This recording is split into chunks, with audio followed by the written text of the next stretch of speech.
You know that feeling when you snag a discount mattress online, set it up, and then a week later you're waking up with a sore back because the cheap foam just can't hold up?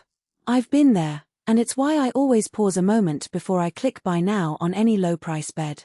The regret of a restless night is a tiny price to pay if you end up with the right support, but it can turn into a costly habit when you keep swapping out cheap alternatives. So today I'm looking at the Nectar Luxe 14-inch hybrid to see if it actually feels like a smarter buy or just another fancy label with the same old pitfalls. Link is in the description if you want to check the product details on Amazon. First off, the whole setup thing can be a deal breaker for some people. The Luxe arrives compressed in a box, which is pretty standard for the industry, but Nectar makes a point of saying you can just roll the box into the room you want it in and let it expand. In practice, that means you don't have to wrestle a full-size mattress through a narrow hallway. I tried it in a 2-bedroom apartment where the master suite is at the far end of the hallway. I simply nudged the cardboard box onto a dolly, rolled it around the corner, and set it on the frame. Within a few hours the mattress was fully fluffed and ready to lie on.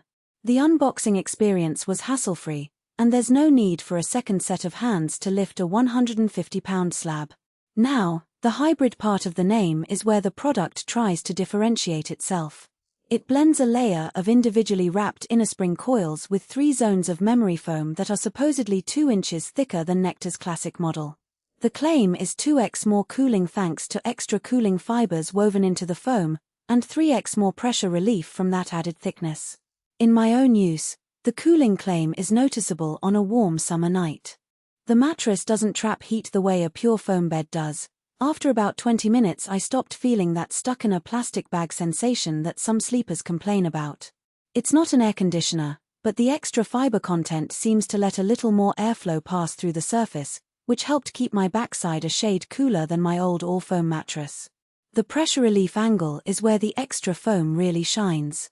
I'm a side sleeper with a bit of a narrower frame, and the added contouring foam gives a gentle hug around the hips and shoulders without sinking too far.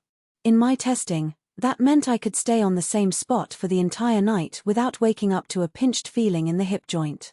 The hybrid coil layer underneath adds a subtle bounce, which is useful when you're getting in and out of bed. I'm not a jump and a trampoline type of sleeper, but the coils give enough give that I don't feel stuck to the mattress when I roll over. One of the most common concerns for a new mattress is motion isolation, especially if you share the bed. The individually wrapped coils are marketed as a motion isolation layer. In real life, when my partner turns over or gets up in the middle of the night, I notice far less ripple than I did on a traditional innerspring.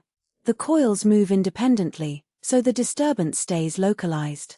It's not completely silent if someone jumps onto the mattress, you'll still feel it, but for the usual bedtime shuffles, the effect is minimal. That's a win for couples who value a quiet sleep environment without spending a fortune on a fully foam surface that can feel like a squishy trap for side sleepers. Back pain relief is another claim that pops up a lot in mattress marketing, and Nectar is no different. The Luxe's contouring foam is supposed to relieve back pain by distributing pressure more evenly. I have chronic lower back tension, and after a week of sleeping on this hybrid, I woke up with noticeably less stiffness. It's hard to attribute that to a single factor, maybe the cooling, the extra foam, or the coil support, but the overall feel was more balanced than on my previous mattress, which was either too firm in the middle or too soft at the edges. For anyone who spends a lot of time sitting at a desk, that kind of even pressure can make a difference. Now, let's talk about the downsides. The biggest practical drawback I found is the weight. Even after it expands, the Luxe still tips the scales at around 150 pounds. If you ever need to move it, say you're relocating or simply want to rotate it for even wear, it can become a chore. I had to enlist a friend and a hand truck to get it up a flight of stairs, which is something you have to plan for if you're in a multi-level home. Another point is the price. It's positioned in the mid to high tier of the market, and while the 1-year trial gives you a safety net, you're still committing.